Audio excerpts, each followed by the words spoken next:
जय श्री कृष्ण। मधुर अमृतवाणी में आपका स्वागत है। आप सभी पर कृष्ण भगवान और विष्णु भगवान की कृपा बनी रहे। उम्मीद है आप सबने इससे पहले का अध्याय सुना होगा। मुझसे आपने जाना था कि किस तरह अधिक मास को अपना स्वामी मिलता है और पुरुषोत्तम नाम से वो जाना जाता है। जो पुरुषोत्तम मास का अनादर करता है वह सुख की प्राप्ति नहीं कर सकता, उससे दुख का अंत नहीं होता। श्री कृष्ण और युधिष्ठिर के बीच क्या वार्तालाप हुआ, आज सुनते हैं। पुरुषोत्तम मास महात्मा की कथा, अध्याय 8वां। सूत जी बोले, भगवान श्री कृष्ण युधिष्ठिर के आगे कहते हुए बोले, युधिष्ठिर, तुम वन में दुख में भान भूल गए। तुम पुरुषोत्तम मास में पूजन नहीं कर सके और विद्या पढ़ने के लिए अर्जुन के साथ गए।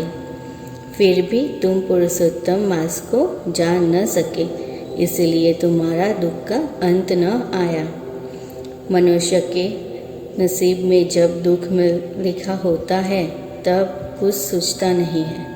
उसके अतिरिक्त तुम्हारे दुखी होने का दूसरा भी कारण है, वह सुनो।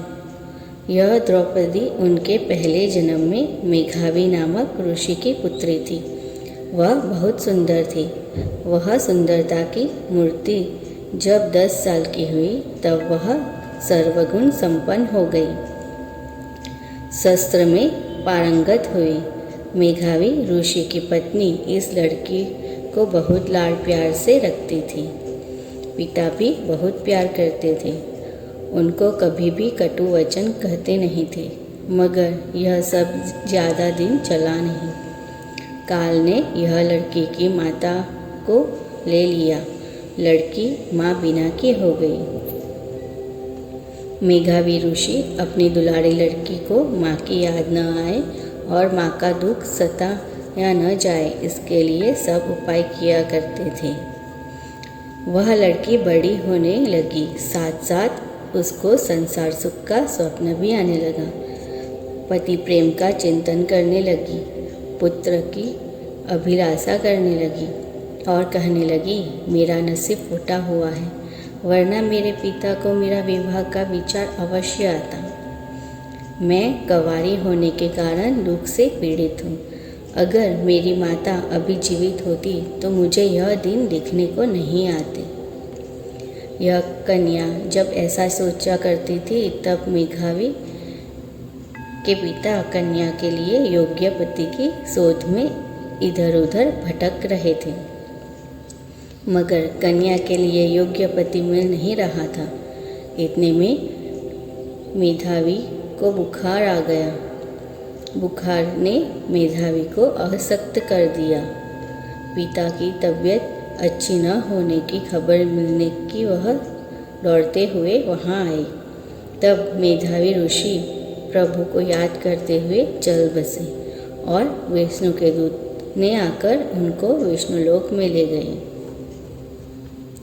पिता की मौत होने से पुत्री ने उनका सिर गोद में रखकर कल्पात करने लगी। नेत्रों से आंसू बहने लगे और बोलने लगी, हे पिता, आप मुझको किसकी गोद में छोड़कर विष्णु धाम में गए? हे बापू, अब मेरी संभाल कौन लेगा? इस भयानक जंगल में मैं अकेली कैसे रह पाऊंगी?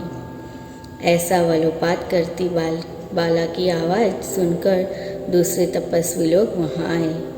मेधावी के शव को लेकर अंतिम क्रिया की। फिर वह बाला को आश्वासन देकर सब चले गए। अकेली निसहाय बाला घबराने लगी। इति श्री कुमारी विलाप नामक 8वां अध्याय संपूर्ण।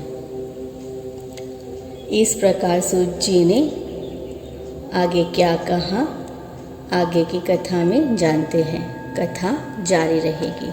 मधुर अमृतवाणी के साथ बने रहिए और आपको ये वीडियो अच्छी लगे तो लाइक, शेयर और सब्सक्राइब जरूर करिएगा और कमेंट बॉक्स में जय श्री कृष्ण लिखना नहीं भूलिए।